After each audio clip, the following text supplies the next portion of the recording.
California, and this is the last place. Texas kind of already got saturated. Is live. Stand by. Justin will start as always on our wide shot and then go right to camera 2. All right. So let's go in format. We're going to format for just a second here. Stand by.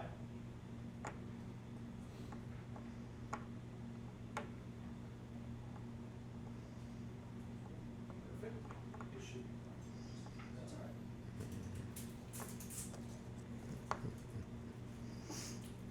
Did that have more room on there? Yeah, I can go an hour and a half. Cool. It's gonna be a couple more pictures. I know, right? It's formatting. Stand by. Almost done.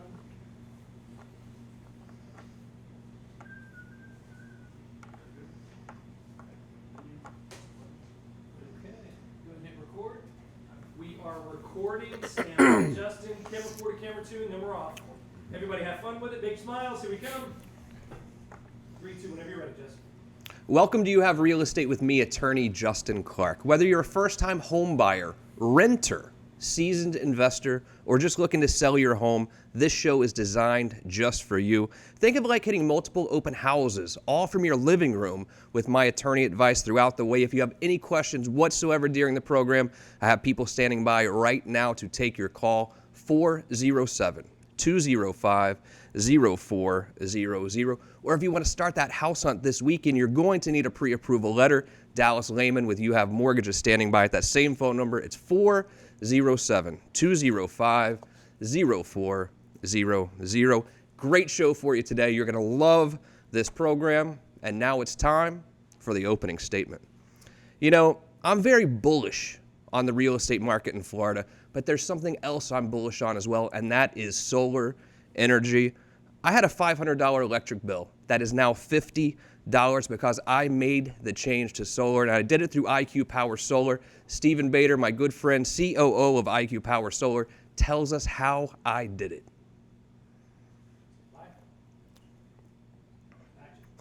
I have never been more excited about the Florida real estate market than I am right now. I mean, as we sit here today, we're basically at 2006 prices, 14 years later. I mean, we're in a really, really good place. But more importantly, we have 906 human beings moving to this state every single day. That's like creating the city the size of Orlando every year, a whole new city of people moving to this state once a year. It's unbelievable. And also, think about it like this. We're only the 20th most expensive state when it comes to real estate, yet you have to admit we're in the top 3 or 4 when it comes to beauty. I mean, everyone wants to live in Florida. Okay, maybe California, but we don't really want to go there, let's be honest. Arizona's warm, no real oceans. I mean, Florida is right at the top of the list, but it's only the 20th most expensive state. I love Florida, but let's look at the prices in Florida. You're like, oh, well, it's so expensive to buy houses in Florida. No, it's really not. The average list price of a house in the state of Florida, and Central Florida is actually a little bit less than this, but in Florida alone is $299,000, which breaks down to $167 per square foot. That's pretty good if you look nationwide. Look at Washington, D.C. Average list price, $599,000, $547 per square foot. Hawaii, beautiful place, long flight, long expensive flight, $635,000 average list price and $20 per square foot. Look at the average list price here, under $300,000. Here in Florida, $167 a square foot. And with the mortgage rates where they are, 3.8%, you would have to be crazy not to buy, especially if you're renting right now. If you're renting right now, I can guarantee you're paying more for rent than you would pay for the mortgage on the exact same house. Another thing, look at the property taxes here. Some people come into my office and they complain, oh, my property taxes are so high. They're really not. Florida is right in the middle when it comes to states. We're like the 25th most expensive property tax state. The average property tax here, $1,700 per month. New Jersey, average property tax in New Jersey, $7,600 per year. And you wonder why I'm bullish on the Florida real estate market. I don't think there's ever been a better time to buy. And I want to be very clear. I'm not just saying this to be positive or, I'm trying to push the real estate market. This is 100% how I believe. I don't necessarily think there's ever really been a better time to buy. I think we have a great state, no state income tax, now's a great time to be a resident of Florida. And now it's time for real questions. Every Saturday here on You Have Real Estate, I ask real questions to the truly trend-setting people in Central Florida's real estate community. Today on the show, I have Saxon Evans. He's going to talk about the commercial real estate world. And then Rob Rotter is going to talk about the residential world. Welcome back, Saxon. How are you? Now, Phil, didn't we have a conversation about not bringing him back on because he's so young and handsome? How did this guy get back on the show? I bribed him. I gave him You some bribed? cash, Is that what it was? Hold Thyssen or Tyson. What's the right way? Hold Tyson, hold Thyssen, whatever you want. All right. You do commercial. I do. Now, do you see any regular people like me who are looking to do investments? Can people invest in commercial deals at all? Absolutely. And a lot of the times you can get them for about the same price that you're selling an average house in Florida for. So if I'm going to buy a commercial piece of property, what kind of down payment am I looking to pay? I mean, how much is down payment? It really depends on the type of property you buy. If you buy, $1 million property per se, you're going to have to put down at least $250,000. But usually you have an income stream coming in that offsets your mortgage. Right. So net, it's usually a wash, if not something better for your portfolio. So I imagine you see a lot of business owners who are debating, okay, should I own my own business here, but I don't know if I should rent my space or should I buy the space? I mean, what are some of the positives and negatives to renting versus buying as a business owner? It's a good question. When it comes to buying, the buyer or the tenant is able to actually go out and lock in a rate for 5 to 10 years. If you're renting a couple years down the line when you have to renegotiate your lease, and let's say the market gets a lot better, then you're kind of at the whim and mercy of your landlord. And if you plan on being there for 10 years, probably not the best idea to keep renting. Gotcha. What when I'm buying, what kind of interest rate? Now we talk about 4% interest rates for residential, basically. What is commercial looking like? So typically, right now it'd be pretty good if you got 4%. Oh, yeah. For the Walmart that we'll be showing later, that one's a little bit of the higher class, and we're getting down to 3.3%. But it's a blue chip stock for the most part, so people are willing to take more risk on it. Yeah. Do you enjoy doing lease or purchase better? What's more fun for you? I typically will never do leasing unless it's for a client that I like, and it's almost a favor. But I love sales, and I love getting someone in the right spot. But leasing, like I said, you're kind of at the mercy of your landlord, and I kind of want people to be a little bit more independent. In residential, you've made it when you don't really work with buyers anymore. Sure. You only do listings. Is commercial similar, or is it different? It's almost the opposite. Oh, really? So you go out and try to find the listings, and then you find your good set of buyers that you trust, and they transact 6 to 10 times a year, and then you find what they need. Gotcha. So let's say that I am looking to lease, though. I'm just not ready to buy. I'm a business owner, but I do want to lease. What kind of negotiation can I do as the person who's looking to lease this unit? I mean, can I talk about build out, terms? I mean, what kind of negotiations really go on there? Practically anything under the sun is fair game. You could come in and say, I need, let's say, $100,000 to finish my build out, but I don't want to pay rent for another 6 months or an abatement. There's everything you can do, and it all depends on the vacancy in the area and whether or not the landlord's really scared he's going to lose you as a tenant, and the cost to get a different tenant in there is more than what you're asking for. Any idea why, whenever we look at commercial property for lease, that it does the price per My net expense, and do it that way. Gotcha. So I think we all know the residential market right now, pretty strong, maybe slowed down a little bit, but you see all these articles all the time, and people can really keep up with how we're doing residential-wise. But we don't really necessarily know how we're doing commercial-wise. Sure. How would you describe the commercial market now? I'd say nationally it's trending downward. We have a situation where we have a lot of people moving away from states with high taxes, like you said, California and New York and the Northeast, trying to come to Florida because they're chasing what yields are left. For instance, with that Walmart, the yield on that is 4.25%. And if you get a loan on that, that's a very low yield at the end of the day. But people are coming down here as a safe haven. Rob just nudged me, and he wanted to know what yield means. Yeah, just the percent you get. So if it's a $10 million property and you're making $425,000 net, your yield would be 4.25%. Gotcha. It was me asking. I was embarrassed. You know what I mean? Oh my goodness. Is the leasing market and the purchase market kind of always going up and down together, or do they vary? It really depends on the product. So usually office is the last thing to top out and the last thing to come back, and then industrial's in the middle, and retail is usually first. So it depends on what product you're working, but it's hard to really nail it down. It's just all moving, and you just have to get in front of it. So let's say I'm a business owner right now. I'm looking to lease 3,000 square feet in Maitland, in one of those big office buildings in Maitland. Is the price now per square foot, as we sit here today, more or less than it was, say, 3 years ago?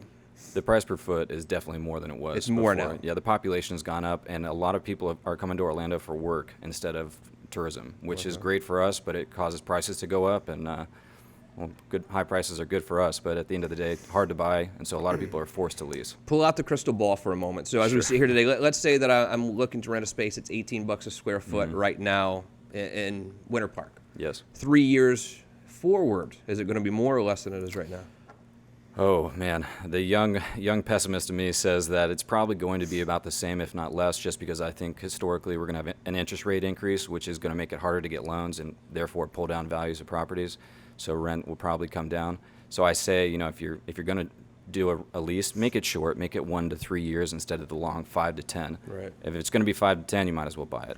I've got a buddy who's working on a restaurant in Apopka, and it's taken forever to build out, but it's expensive. When you lease a space to put a restaurant in, you got a lot of expenses there. I mean, do the landlords typically pay some of those and offset some of those expenses, or is that the business owner? Sometimes. It's all negotiating how good your broker is. If your broker comes in and says, we'll make a beautiful build out, we'll be here for 25 years, and you can really sell that to them, then the landlord will say, okay, well, I'm willing to give you a little bit more.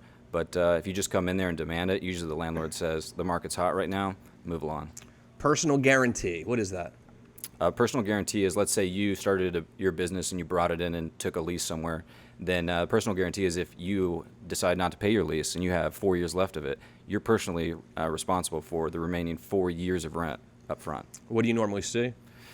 Usually the landlord can fill someone in, and then we usually let them off the hook because we're not in the business of trying to just grind someone down, especially someone who's having a hard time. Right. So usually it's about 6 months where they're going to be on the hook for it, and then if you have a good broker, they can get you out of it and sublease it to somebody else.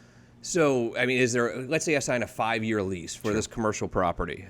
Would they say, okay, you have a personal guarantee up to like 6 months or 9 months? Would they ever do it like that? The tenant might try to do that, but typically it's going to be for the entire term. The whole deal. Yeah, if we're gonna save that space for you for 5 years, then we're going to require some guarantee. I mean, take my word on it. If you're looking to lease commercial property, I understand that you have a business plan and business is going to go great, but a lot of businesses unfortunately do fail. If you can try to get out from under that personal guarantee, do it, because it can come back to bite you later. So just you're all excited about the business. Make sure you really read through these documents. These lease agreements are a lot of times one-sided towards the landlord. Very much. Be very careful. Have a lawyer review them or something, because they can really kind of screw up your personal life too if heaven forbid business doesn't go that well. Absolutely. Saxon's got a couple of properties to show us here today. You're going to take us over to Melbourne. Yes, sir. Brevard County, booming.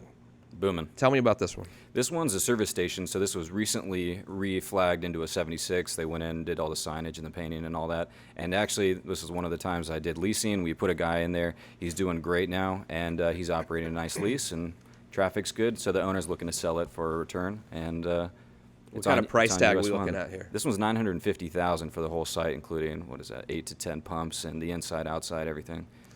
So when you buy something like this, there's an owner who's actually running the business inside, I guess, and you're just buying the real estate? Service stations are interesting because usually you'll have the owner of the building running the site. But sometimes if the owner has 3, 4, 5, 10, 20 sites, then they'll go and sublease it out to somebody who will run their own business, and they can either rent out the oil outside or they can rent out the inside, or both. I always hear about this environmental stuff with gas stations. Nightmares. What is that? What's the big issue with that? Absolutely nightmares. You have a situation back in the 80s and 90s, you had fiberglass tanks and iron tank caps, and in Florida everything rusts, so all that oil would come out and go into the ground all around there.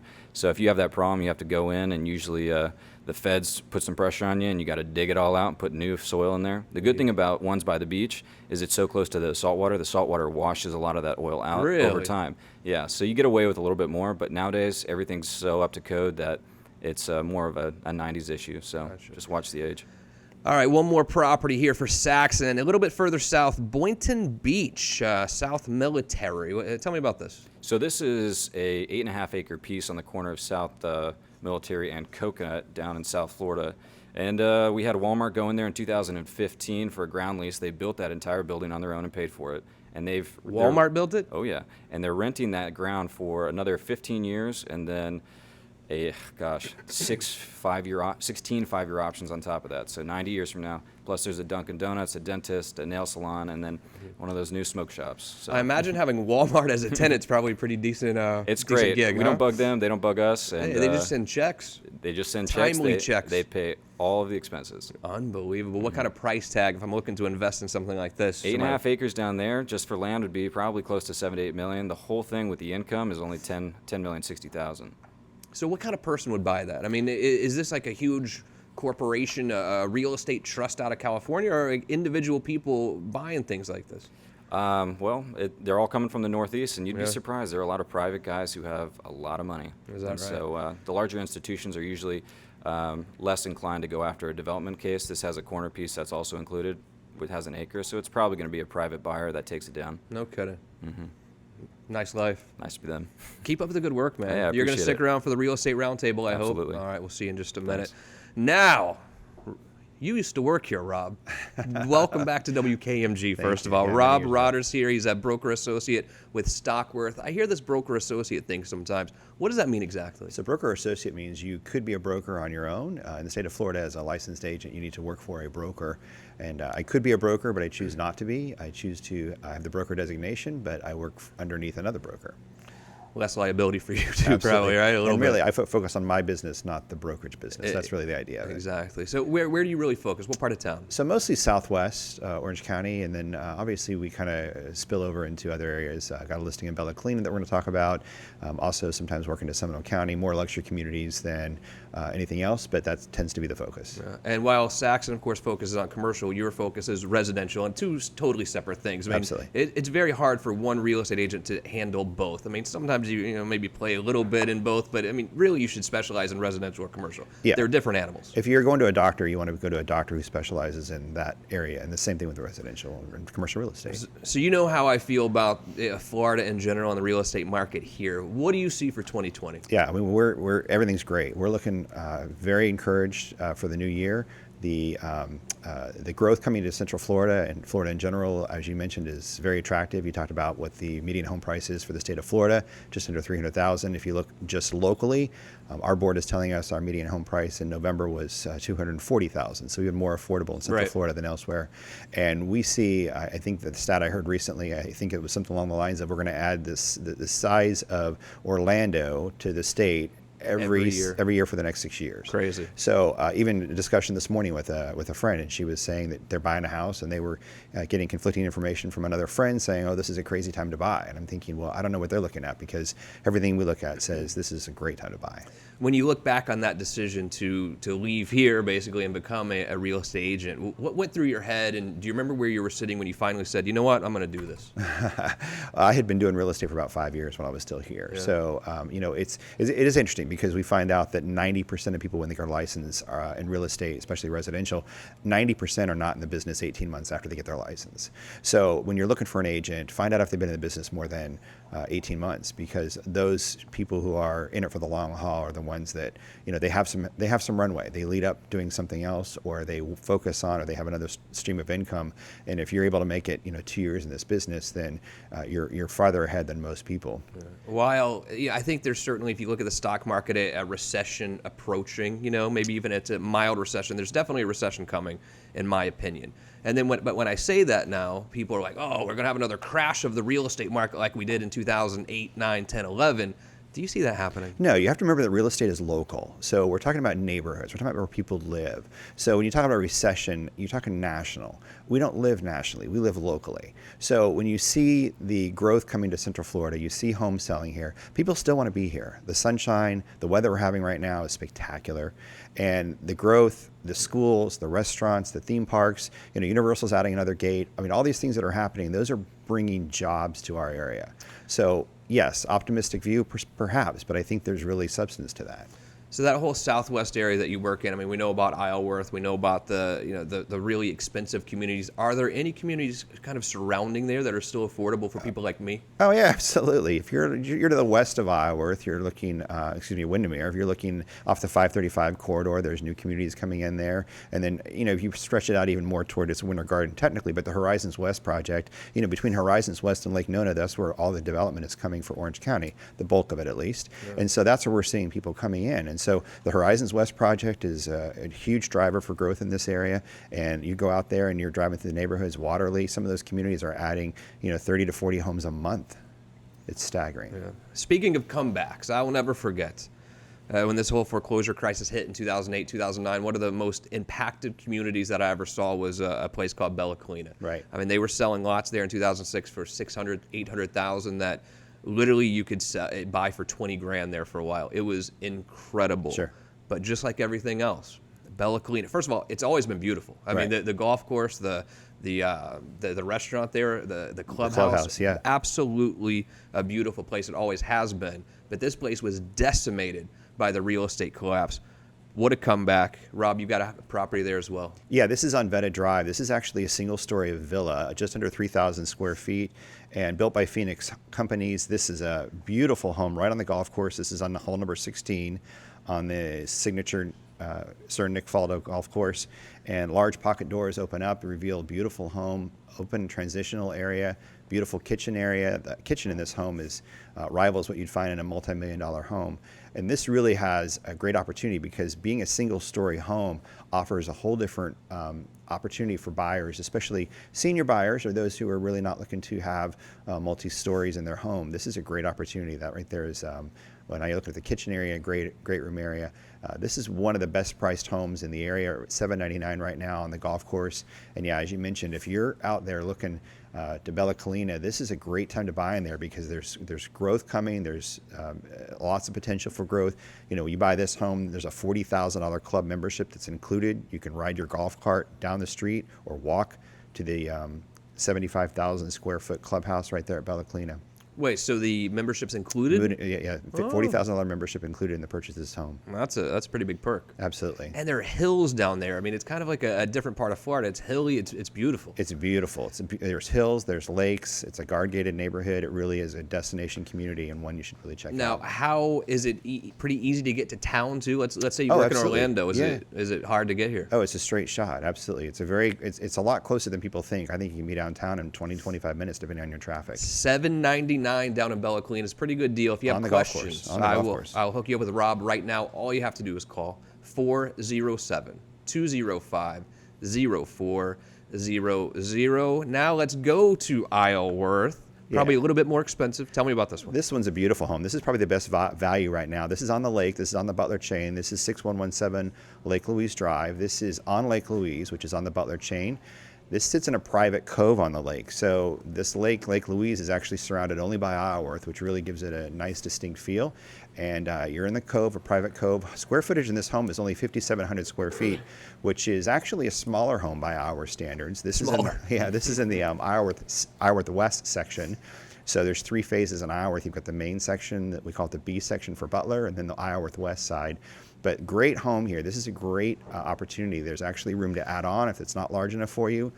Technically a 4-bedroom. It's got room to add on either a 5th bedroom or an office. And they recently redid the flooring in this home. Great opportunity. This is right on Lake Louise, 52 square feet, priced at $2,745,000. $2,745,000. But look, an Isleworth for that size of a house, that nice. I mean, on the lake. Well, on the Butler Chain. I mean, we're at $499 a square foot. So anything under $500 a square foot considered a great buy in all of Isleworth or even Windermere on the chain. Rob Rotter, thanks for being here, buddy. Thank you. You're going to stick around for the Real Estate Roundtable, Absolutely. I hope? Sure. All right. And now, without further ado, it's your time of the show. It's time for the Real Estate Roundtable. We might just address your question next week here on You Have Real Estate. Let's go to Sam in Tampa. Love the show. I watch on Facebook at You Have Real Estate. I'm thinking of selling my home, but it needs a new roof. What should I do? Do it.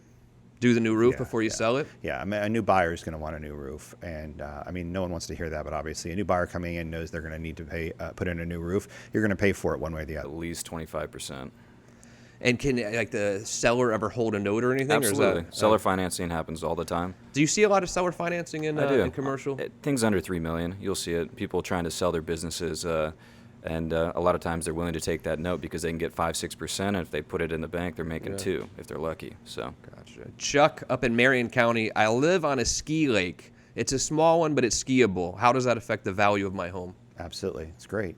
What kind of effect do we normally see on You know, it? it depends on the area. I don't know Marion County as well, so I'd have to ask a local consultant, somebody who specializes in that area. But absolutely, if you're a skiable lake, you know, God's not going to make any more water. So if you're on the lake, you're obviously head and shoulders above everyone else. If it's skiable, even better. Yeah. Will in Sorrento says Lake County seems to be growing like crazy around me. How do you see the home and property values in Lake County? What do you think? You know what? I'm going to have to let our guest here take that. I don't know too much about residential. Yeah, I think you're going to see the same thing. I mean, any of our metro areas, we're seeing appreciation growth. So our last numbers that we're working off of right now show home sales year to year are up 3%, and home prices are up, as we already talked about before. I don't think we're going to see anything that's going to change that. Obviously, this is going to be a critical year with an election, but that's not going to affect the value for most people on their homes and the property values here. Yeah. Even if you see a leveling off, that's not the worst case scenario. I don't see anything that's going to show us going down. John in Orlando, it's going to be a nasty election this year. The stock market's going to take a big hit. How is it going to affect the commercial real estate market? You know what? We really only care about the returns when it comes to what the banks are willing to lend and what the Fed's pushing. So if interest rates stay low, then the market will likely hold up. I don't think the interest rates will stay low. I think we'll go back to our typical, which is more like a 6 or 7 on the 10-year yield, which is a 8 to 9 on the private side. So if that happens, I think prices will come down. Saxon Evans, Holt Thisson, thanks for being here again, Love to buddy. be here. Good Thanks. to see you. Come join us anytime. Absolutely. Okay. Rob Rotter, awesome to meet you finally over with Stockworth. You guys are doing a great job down there. Appreciate it. Come Thank back you. and see me sometime. Will do. Thanks. Thanks for coming. Most importantly, thank you for joining me today. If you have any questions about anything we talked about, all you have to do is call. People are standing by right now, 407-205-0400. If you want to start that house hunt right now, you're going to need a pre-approval letter. That's why Dallas Lehman is standing by as well at 407-205-0400. I'm attorney Justin Clark, and I'll see you again right here next week for You Have Real Estate.